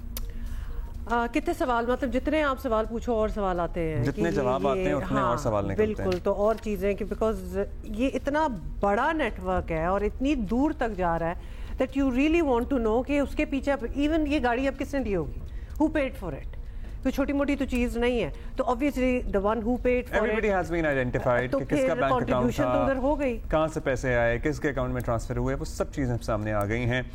अच्छा जी, अभी हम आगे बढ़ेंगे और एक ट्रिब्यूट हमने देना है और पंजाबी के मारूफ नगमा निगार अहमद राही साहब को याद करेंगे जिनका आज यौम पैदाइश है। उनके लिखे गए गीत कई दिहाइयों बाद भी लोगों के जहनों में ताज़ा है। ओके, ठीक है। अच्छा जी, जैसे कि जी आपको बताएं कि 9 नवंबर को तहरीक इंसाफ का सवाबी में जलसा तो जरूर हुआ, लेकिन ऐसा कुछ ना हुआ जिसके दावे पीटीआई की क़यादत जो है वो कर रही थी। 9 की तारीख जान के रखी गई थी क्या? वैसे 9 जब आता है ना जहन में मेरे तो फौरन से 9 मई आ जाता है। नहीं, बिल्कुल ऐसा कुछ नहीं था। अच्छा, पहले की तरह बड़े बड़े ऐलानात हुए डेफिनेटली और कारकुनों से जीने मरने के हल्फ भी लिए गए और आखिर में एक और फैसला कुन तहरीक चलाने का कहकर जलसा ख़त्म कर दिया गया, लेकिन ना कोई तारीख दी गई, ना बताया गया कि जो मकाम होगा, वेन्यू क्या होगा, लोकेशन क्या होगी, कुछ ऐसा जिक्र नहीं हुआ। सुनने वालों को जो भी सुनेंगे अभी अब बाद में उनको ये पैगाम दे रहा हूं कि इमरान खान ने हुक्म दिया है कि नवंबर के महीने में इमरान खान हमें कॉल देने वाला है। यही नवंबर का महीना है, इसमें इमरान खान कॉल देगा और वो कॉल क्या होगी? वो कॉल ये होगी कि हम जब घरों से निकलेंगे तो अपने घर वालों को बता के निकलेंगे कि अगर हमारी मैयत ना आए तो हमारे जनाजे पढ़ लेना। हम तब तक वापस नहीं आएंगे, हम तब तक वापस नहीं आएंगे जब तक हम इमरान खान को रिहा नहीं कराएंगे।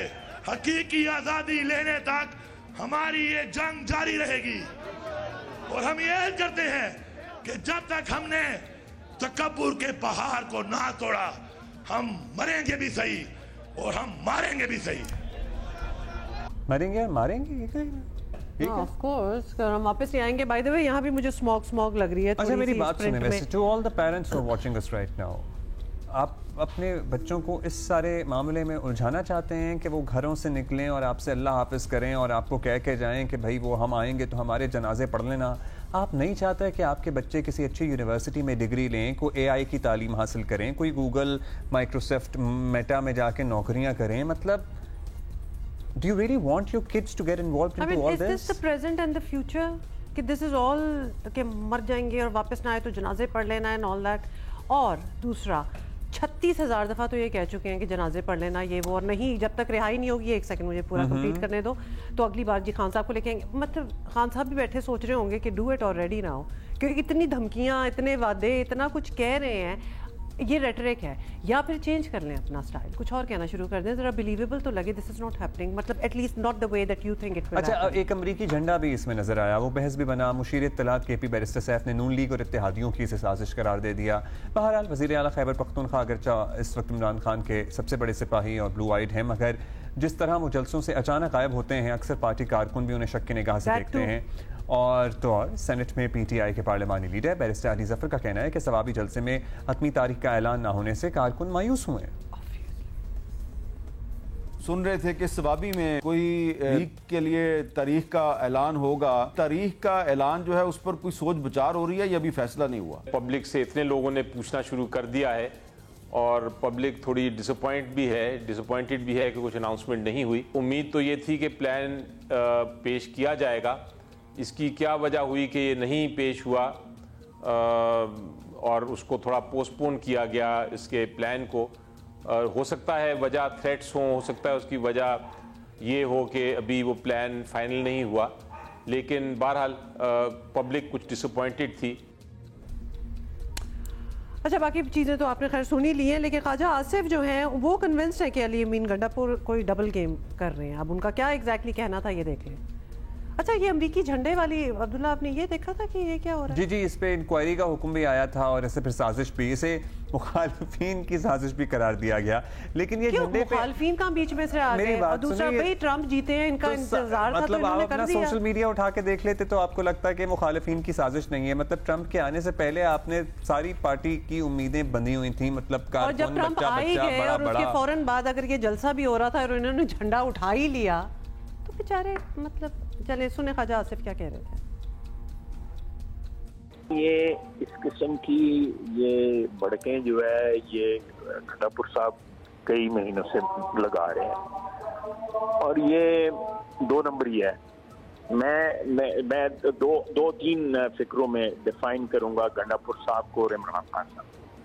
गंडापुर साहब जो है ना वो कॉम्प्रोमाइज्ड है और उनके ऊपर उम्मीद लगा के बैठे हुए हैं इमरान खान साहब कि ये किसी न किसी तरह मुझे मेरी माफी खिलाफी करा। कॉम्प्रोमाइज्ड है और इमरान खान को पता भी है कि ये कॉम्प्रोमाइज्ड है और उनके लिए वो रास्ता हमवार करने की कोशिश कर रहे हैं। 200% कॉम्प्रोमाइज्ड है, उसको पता है, बिल्कुल पता है, बल्कि उसकी मर्जी से कॉम्प्रोमाइज। तो ऐलान कर रहे हैं वो सड़कों पे आने का, क्या हुकूमत के लिए कोई थ्रेट साबित होंगे ये? कोई नहीं, इंशाल्लाह ताला। मैं बड़ा बोल नहीं बोल रहा, कोई थ्रेट नहीं। मुशीर इत्तलात खैबर पख्तूनख्वा बैरिस्टर सैफ हमारे साथ मौजूद हैं। बैरिस्टर साहब से ही पूछ लेते हैं पहला सवाल, क्योंकि बैरिस्टर साहब आपने शायद सुन लिया हो कि हम ये बात कर रहे थे कि सवाबी जलसे से पहले बड़ी हाइप थी, लेकिन सब इंतजार ही करते रह गए। वजीर आला गंडापुर ने ना एहतजाज का कोई तरीका बताया, ना कोई वक्त बताया, कोई टाइम नहीं दिया, बेसिकली कोई डिटेल नहीं दी। तो क्या एहतजाज का प्लान है अब तक हतमी या अब वो फिजल आउट हो गया? जी, एहतजाज का बिल्कुल प्लान है और सवाबी का जलसा भी उसी एहतजाजी प्लान का एक सिलसिला और एक कड़ी थी और मुख्तलिफ तरीक़े से एहतजाज होता है। सवाबी जलसा भी एहतजाज का एक तरीका था और उसके बाद आइंदा जो दीगर मराहल होंगे उनके बारे में पार्टी की जो क़यादत है वो वक्तन फ़वक्तन ऐलान करती रहेगी। पहले से अपना प्लान बता के बैठ जाना तो मेरे ख्याल में कोई दानिशमंदी नहीं होती। सियासत में हर चीज़ मुखालफिन के लिए एक सरप्राइज की शक्ल रखती है और मैं समझता हूँ कि जब फैसला होगा तो उस फैसले का ऐलान भी हो जाएगा और फिर वो एहतजाज होगा भी। पीटीआई ने आज तक जितने भी ऐलानात किए हैं एहतजाज का ऐलान किया है तो फिर करके दिखाया भी है। अच्छा, अब जाहिर है फिर ये कहा जा रहा है कि इमरान खान साहब तारीख बताएंगे, लेकिन सर्टनली बाहर आके किसी को उसका ऐलान करना होगा। तो क्या गंडापुर साहब ही करेंगे और फिर वो करेंगे तो ये तहरीक भी नेचुरली पख्तूनख्वा से ही चलेगी, आप वहाँ तक महदूद रहेगी या बाकी शहरों को भी इन्वॉल्व करेंगे? इसमें क्या होगा? पाकिस्तान तहरीक इंसाफ के तमाम फैसले या तो इमरान खान साहब की तरफ से जो है वो होते हैं और या उन फैसलों की मंजूरी इमरान खान साहब देते हैं।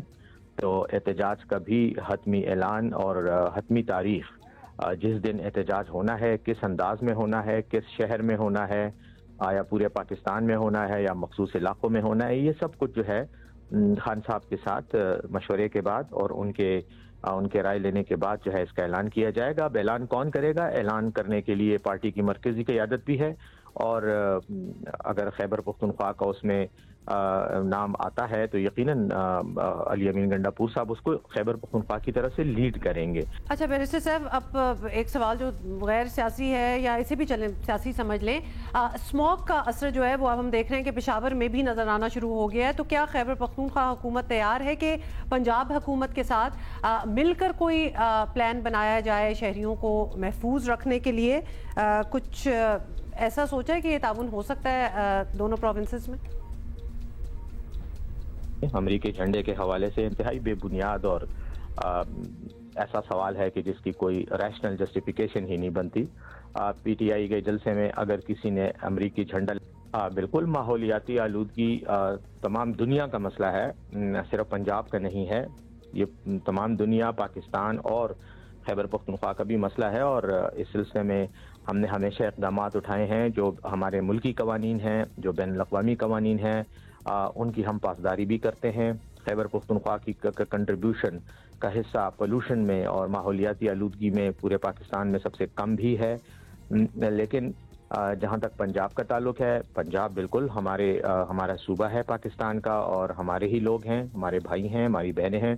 उनका जो भी मसला होगा, चाहे माहौलियाती आलूदगी के हवाले से हो या कुछ भी हो, उसमें हम उनके साथ तावन ज़रूर करेंगे। लेकिन हम ये फिर भी कहते हैं, बार बार कहेंगे कि पंजाब की जो हुकूमत है वो एक मैंडेट के बगैर हुकूमत है, वो एक ऐसी हुकूमत है जो जैली तौर पर हुकूमत संभाले बैठी है, उनका कोई मैंडेट नहीं है और इसीलिए ना वो धुएं को काबू कर सकते हैं, ना स्मॉग को काबू कर सकते हैं और ना ही दीगर इशूज़ को काबू कर सकते हैं। उनकी तो हालत ये है कि उनके अस्पतालों में उनकी वज़ीर आला महसूस नहीं करती कि अपना इलाज कराएं, तो अपना इलाज कराने के लिए वो जेनेवा बैठी हुई हैं।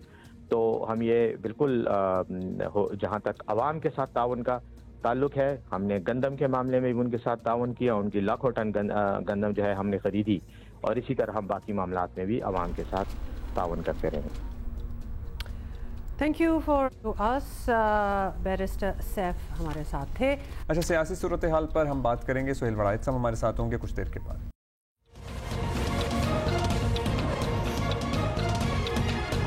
वेलकम बैक जी। आलूदा तरीन शहरों में फहरिस्त में लाहौर पहले नंबर पर है और एयर क्वालिटी इंडेक्स 770 रिकॉर्ड किया गया है।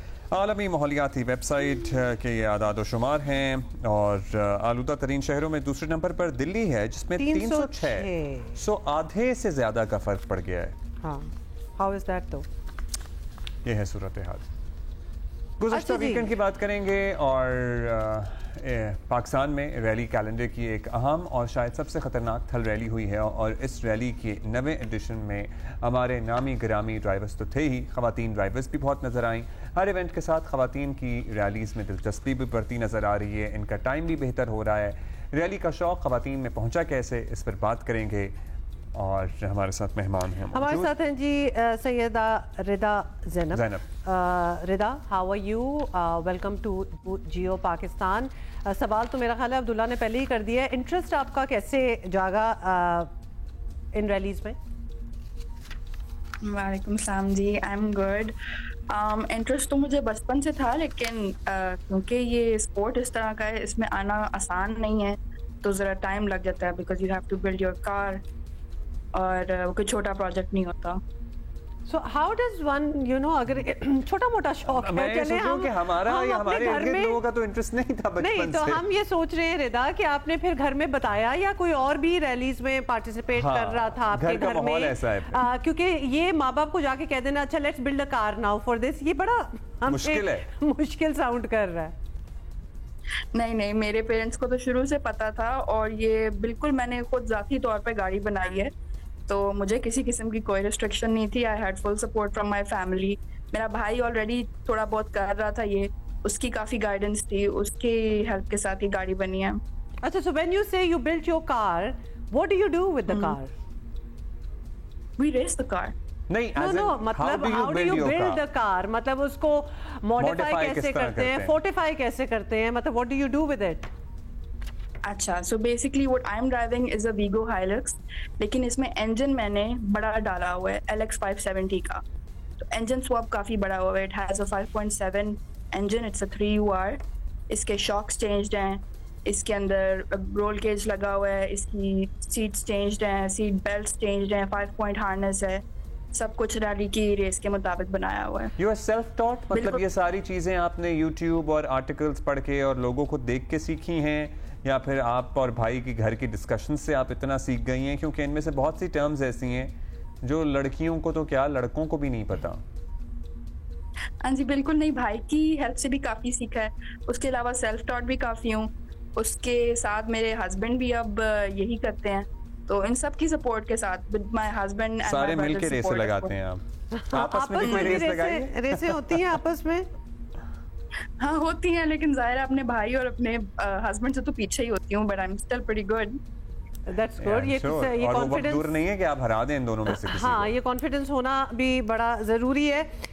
तो अब बताएं, so you are participating in these rallies, what's the end goal here? The end goal is to beat my own time, okay, be the best that I can be, बस।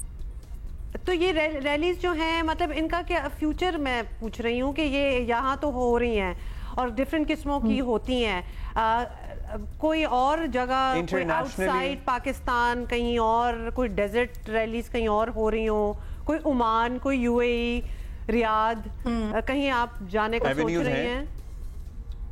बिल्कुल है, long shot है, realistically speaking काफी long shot है, लेकिन जरूर जाना चाहेंगे। I mean, what do you have to do, how do you qualify to be there? नहीं, you have to be highly skilled, आपके पास बड़े स्पॉन्सर्स होने चाहिए। अच्छा। इधर एक ये भी मसला है कि यहाँ पे स्पॉन्सर्स नहीं होते, हमने सारा A to Z एक्सपेंस खुद करना होता है, तो that is another reason why this is not an easy sport. और महंगा शौक है, जाहिर है महंगा स्पोर्ट है ये। गाड़ी को मॉडिफाई करने में ही बहुत पैसे लग जाते हैं, और फिर it's an expensive sport, it is an expensive sport, जैसे आप कह रहे हैं। Rida, thank you and good luck. And good luck. अच्छा, हमें तो ये बड़ी अच्छी बात लगी है कि जी हमारी लड़कियां जो हैं उनका इंटरेस्ट है। हम पहले भी कुछ रैली ड्राइवर्स जो हैं, विनर्स इनफैक्ट, उनसे बात कर चुके हैं on our show, but it's good to see कि दिस इज पिकिंग अप। अच्छा जी, सोहेल वड़ाइद साहब बड़े इंटरेस्टिंग कॉलम्स भी लिख रहे हैं आजकल, बात करेंगे हम उनसे। वड़ाइद साहब, तहरीक इंसाफ का एक और जलसा हो गया, जलसे से पहले तासुर था कि किसी एहतजाज की कोई कॉल आ सकती है, मगर कुछ हुआ नहीं, लाअमल भी नहीं बताया गया। वो रिटोरिक जो अली अमीन साहब का होता है कि सर पे कफन बांध के नमाज जनाजा पढ़ लेना and so on and so forth, so वो ज़रूर बातें थीं। क्या PTI के अपने अंदर कोई कंफ्यूजन है, ये तासुर पैदा होता है, या ये हिकमत अमली का हिस्सा है? मेरा ख्याल है कि जो एक तो इमरान खान की जो जेल है और उनकी कम मुलाकातें हैं, उससे एक कम्युनिकेशन लाइन पीटीआई की टूट गई है। और दूसरा डेफिनेटली जब दबाव होता है तो आपके अंदर मुंतशिर ख्याली भी आ जाती है, और दूसरा लीडरशिप जो इस वक्त बाहर मौजूद है उस पर भी मुकम्मल एतमाद नहीं, और फिर आपस में उनकी कोऑर्डिनेशन भी नहीं, और फिर खान साहब की हदायत भी कॉन्ट्राडिक्टरी होती हैं। कभी वो राजा साहब को कर देते हैं आगे, कभी वो जो असद कैसर साहब है उनको कर देते हैं, कभी गौहर अली को कर देते हैं, कभी उमर अयूब को कर देते हैं, कभी अली जफ़र साहब जो हैं सेनेटर उनके नाम पैगाम भेज देते हैं, कभी सवाती साहब को बुला लेते हैं, कभी अली मोहम्मद खान को बुला लेते हैं। तो इससे एक पूरा लीडरशिप का कन्फ्यूजन है कि कौन किसकी बात माने, किसकी ना माने, कौन लीडरशिप रोल में है। तो उसके मेरा ख्याल है ये असरात होने थे और अब होने शुरू हो गए। हाँ, लेकिन राज साहब समझते हैं कि कोई कन्फ्यूजन है, क्योंकि जब भी हमने इस बारे में बात किसी ना किसी से की है तो वो कहते हैं कि नहीं we are all on the same page most of the time. अच्छा, ये बताएं कि गुज़िश्ता कई महीनों में ये तासुर भी बना है कि तहरीक इंसाफ का एहतजाज जो है वो अब सिर्फ केपी हुकूमत का सरकारी इवेंट बनकर रह गया है और सूबे तक ही महदूद रह गया, और इसे पार्टी की पंजाब और सिंध लीडरशिप की नाकामी कहेंगे, या फिर ऐसा नहीं है, it is suppose to be सिर्फ केपी ही करेगा? मेरा ख्याल पंजाब में तो कोई मुअस्सर तंजीम है ही नहीं। जो है वोट बैंक बहुत है पीटीआई का, लेकिन कोई तंजीम नहीं है, ना किसी ज़िले की, ना कोई सूबे की, ना कुछ, और ना उनका कोई मासवाए इसके कि चंद कैंडिडेट या चंद बहुत बड़े एक्टिविस्ट जो हैं वो चंद लोगों को अपने साथ लेके आ जाते हैं, एक तस्वीर खिंचवा लेते हैं और उसको अपलोड कर देते हैं। वगरना जिस तरह के सियासी पार्टियों का एक तंजीमी ढांचा होता है और जिस तरह वो वर्क करता है, कुछ तो ज़ाहिर है दबाव की वजह से, कुछ लंबे इंतज़ार की वजह से, और कुछ शुरू से ही कन्फ्यूजन की वजह से वो वर्किंग में नहीं है।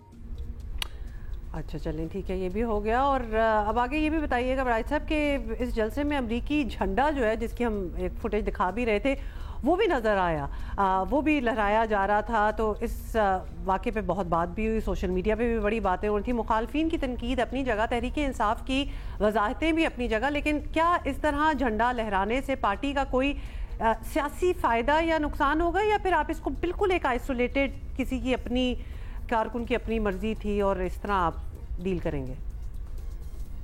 देखिए, ये जो है ना कि जी ट्रंप आएंगे तो हमें रिहा करा लेंगे, अमेरिकी झंडा लहरा दिया, तो ये तो उम्मीदें हैं, झूठी उम्मीदें हैं। सियासी पार्टियां को ज़रूरत होती है बाज़ औक़ात झूठे ख्वाब दिखाने की, झूठे वादे दिलाने की। मेरा ख्याल है कि बहुत सारे लोग तो उसको सच समझ लेते हैं, लेकिन सच ना भी हो तो लोग उसका इसलिए करते हैं कि इंतज़ार कट जाए, मुश्किलें जो है वो उम्मीद के साथ ज़रा कम लगती हैं। तो इसलिए शायद ये हर सियासी पार्टी का हक भी है कि वो इस तरह की उम्मीदें पता करें, जो पैदा करें, ताकि उनकी तकलीफ़ कम हो सके और उन्हें लगे कि बस इंतज़ार ख़त्म होने वाला है। लेकिन ज़ाहिर है ना इंतज़ार ख़त्म होता है, ना ऐसी झूठी उम्मीदें बाहर आती हैं। बस ये एक सियासी बयानिया है जिसमें उसका फ़ायदा है। थैंक यू जी वरायत साहब। अच्छा जी, हमें मीनवाइल ना कुछ सोशल मीडिया पे भी आपका रिएक्शन आता रहता है और आप कहते रहते हैं भाई ये जो रेसिंग है, स्पोर्ट्स है, वो कह रहे हैं कि इसका लड़के और लड़कियों से कोई ताल्लुक नहीं है, and they are I know women who are better skilled drivers than men. Huma, my wife जन्नत। so yes, मुझे शायद इतनी चीजें नहीं पता जितनी उन्हें पता है। हाँ, लेकिन हम भी यही, हम जब बात करते हैं तो हम भी कोई इस तरह कंपैरिजन नहीं कर रहे होते कि जी औरतें अच्छी हैं हमारे। It's just good to see women coming in this sport। तो हर मैदान में बल्कि मतलब ये हो या कुछ और है ना, वो जरूर हमारा बात करने का मकसद है कि हम प्रमोट करें कि भाई इतनी लड़कियां हैं, तो इनकरेज करते हैं और हम इनकरेज करते रहेंगे।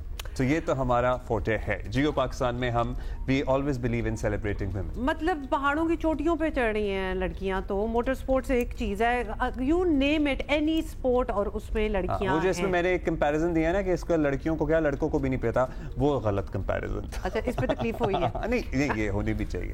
सो ये गलत कंपैरिजन है, सो इसलिए इस्लाह कर लेनी चाहिए अपनी, जहां आपको नजर आ रहा हो। वेरी नाइस, बहुत अच्छी आपने बात की है।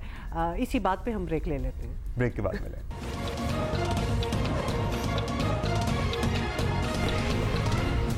अब शर्माएंगी या बताएंगी भी? मैंने नहीं बताना। देखिए कुछ हैं लोग जिनकी मैं खबर नहीं बता सकती बिकॉज कौन है? एक फवाद खान, मुश्किल होती है आपको बताने में। You know that. हाँ, एक है टॉम क्रूज। बताएं। टॉम क्रूज की mission impossible the final reckoning का ट्रेलर टीजर जारी कर दिया गया है, जिसमें टॉम क्रूज हमेशा की तरह खतरनाक स्टंट्स, आपको पता है ना, खुद करते हैं सारे स्टंट्स। हाँ, ये बात हुई ना फिर। अच्छा चले यहाँ देखते हैं। Odds are deemed impossible. The mission falls to him. Should he choose to accept? For every life you tried to save, you gambled millions more. And now the fate of every living soul on earth. चारा वैसे Tom cruise भी ना, but anyway, as I है इनके ऊपर नहीं आई। हाँ, of course आई है। Can't you tell? In fact, बहुत अरसे तक तो नहीं हो रहे थे ना। First 8 editions of Mission Impossible या something तो मैंने खुद सिनेमाज में देखी है because I am or used to be a big fan, लेकिन अब तो कोई 28 हो चुकी हैं। Sorry, just joking। ये कौन सी ये वाली edition of Mission Impossible है? 23 मई को रिलीज हो रहा है, ये मुझे पता है। ये आपको पता है? 2025। हाँ, so you can wait for that। अच्छा जी, ये हमने pretty much सब कुछ। अच्छा जी, आज वर्ल्ड निमोनिया डे पे अपने आप का ख्याल रखें। आपको पता ही है स्मॉग की जो सूरत हाल है और ज़्यादा इंपॉर्टेंट हो जाता है इस बारे में आगाही फैलाना। और फ्लू शॉट्स वगैरह भी आपको पता है, जो फ्लू की वैक्सीन होती है ना, it also helps a lot of people. बहुत से लोग तो अब इसके बारे में डॉक्टर के प्रिस्क्रिप्शन पे, लेकिन आप अपने आप से डिस्कशन करके डॉक्टर से सब कुछ छोड़ दें, मास्क ही पहन लें तो बेहतरी आ जाएगी बहुत। Will see you tomorrow, bye.